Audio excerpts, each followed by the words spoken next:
On va se mettre sur le côté. C'est comme ça, chaque semaine, depuis près de 30 ans, Isabelle reçoit la visite de Loïc, son kiné. Donc là, c'est pour essayer d'ouvrir ce côté droit qui est complètement renfermé. Ça va ? À 32 ans, elle est atteinte de la maladie de l'homme de pierre. Petit à petit, ses muscles se sont transformés en os. Elle est aujourd'hui statifiée dans un deuxième squelette vivant. Les hanches, les épaules, tout ça, c'est bloqué. Sa colonne vertébrale, donc on l'a vu, ça fait qu'un bloc. Et puis il faut aussi parler des mâchoires qui sont atteintes et qui l'obligent à manger tous les aliments mixés. Tout fait mal dans cette maladie. Tout le corps fait mal. C'est pour ça qu'il ne faut pas écouter le corps, écouter la tête. Malgré un moral d'acier, aujourd'hui Isabelle est dans l'impasse. La maladie a encore progressé et son fauteuil n'est plus adapté. Un petit casse-tête.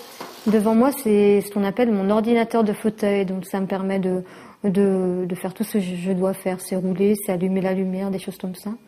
Et il y a un petit contacteur au-dessus et il y a encore 4 mois, je pouvais l'atteindre avec mes doigts. Sauf qu'aujourd'hui, le bras ne s'étend plus et ce n'est plus du tout accessible. Et ça serait l'avantage du prochain fauteuil, c'est que tout redeviendrait accessible pour moi. Il y a urgence totale, oui. Ça fait 4 mois où je me bats pour pas être alitée. S'il faut ramper, je ramperai, mais j'y arriverai. Tout doucement. Le problème, le coût de cette accessibilité. Pour un nouveau fauteuil avec une coque moulée à sa morphologie et des aménagements qui la rendraient plus autonome, il faut compter pas moins de 100 000 €.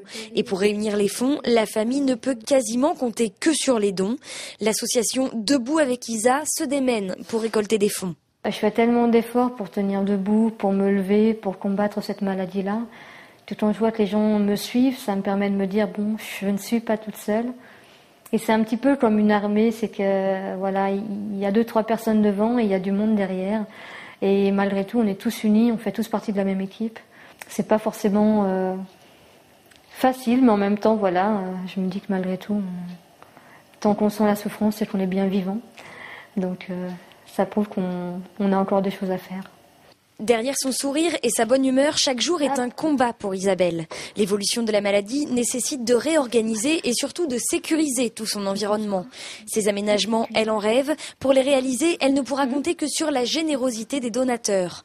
Alors en attendant, elle garde le moral et le sens de l'humour.